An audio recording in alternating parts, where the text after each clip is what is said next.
প্রিয় দর্শক, আসসালামু আলাইকুম। আপনারা দেখতে পাচ্ছেন মুন্সিগঞ্জ লঞ্চ ঘাটের অবস্থা। আজকে 4 এপ্রিল বিকাল 3টা থেকে 4টার দিকে বাংলাদেশ ইনল্যান্ড ট্রান্সপোর্ট অথরিটি অর্থাৎ BIWTA এসে এখানকার যে 3টা নতুন ভাসমান রেস্টুরেন্ট ছিল সেগুলো ভেঙে দিয়েছে বা তাদেরকে সরিয়ে ফেলতে বলেছে। কারণ হচ্ছে, আমরা ফেসবুকে অনেক প্রতিবেদন করছিলাম নেটিজেনরা, যেটি হচ্ছে পরিবেশ দূষণ হচ্ছে। এখান থেকে অলরেডি সরিয়ে ফেলা হয়েছে ধলেশ্বরী রিভার ক্রুজ, এই যে এখানে তারা ছিল।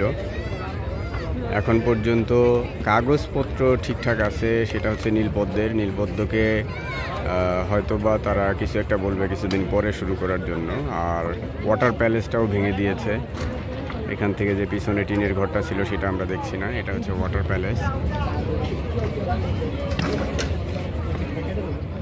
আমার মতে এখানে যারা স্টার্ট আপ শুরু করছে তাদের একটা ইনভেস্ট আছে, তাদেরকে সরিয়ে ফেলার পিছনে অন্য কোনো উদ্দেশ্য থাকতে পারে, না থাকলে নাই, সেই তর্কে যাচ্ছি না। কিন্তু এখানে যে স্টার্ট আপগুলো শুরু হয়েছে মানুষজন পছন্দ করতেছিল এই জায়গাটাতে। তো আগে এই লঞ্চঘাটের এই অংশটাতে রাত্রেবেলা অনেক অপকর্ম হতো, বা গাঞ্জাখোরগুলা যারা আছে, আউটলস যারা, তারা এখানে আড্ডা দিত।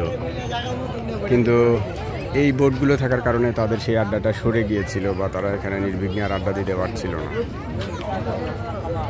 নেশাখোরদের আড্ডাটা হয়তোবা তারাই করলো নাকি অন্য কেউ করলো এটা আমার জানা নাই।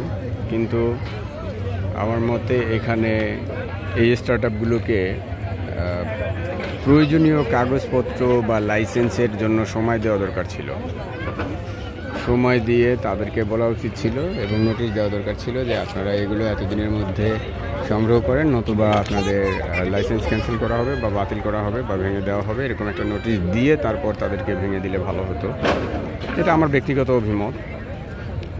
আর আমি এর বিষয়ে বিশেষ কিছু জানি না, কাজেই সাধারণ একজন জনগণ হিসেবে এটাই আমার অভিমত। যদি কেউ এর পক্ষে বা বিপক্ষে আপনাদের আরও অনেক মতামত থাকতে পারে বা আরও অনেক ইনার স্টোরিজ থাকতে পারে, সেগুলো আমার জানা নাই, জন্য আমার মতামতটাও আপনাদেরকে শেয়ার করলাম। তবে আমার মতে এখানে এই সব যারা স্টার্ট আপ করে, বিজনেস শুরু করে, তাদেরকে জনগণ থেকে শুরু করে আমাদের প্রশাসন, অথরিটিস যারা আছেন, তাদের সবারই উচিত সাপোর্ট করা। সো ভবিষ্যতে এই ধরনের ঘটনাগুলো না ঘটলেই আমরা খুশি হব, বা এই ধরনের স্টার্ট আপকে আমরা সাপোর্ট করব তাদেরকে। সেই প্রত্যাশা নিয়েই আজকের মতো এখানে শেষ করলাম। সবাই ভালো থাকবেন। আসসালামু আলাইকুম।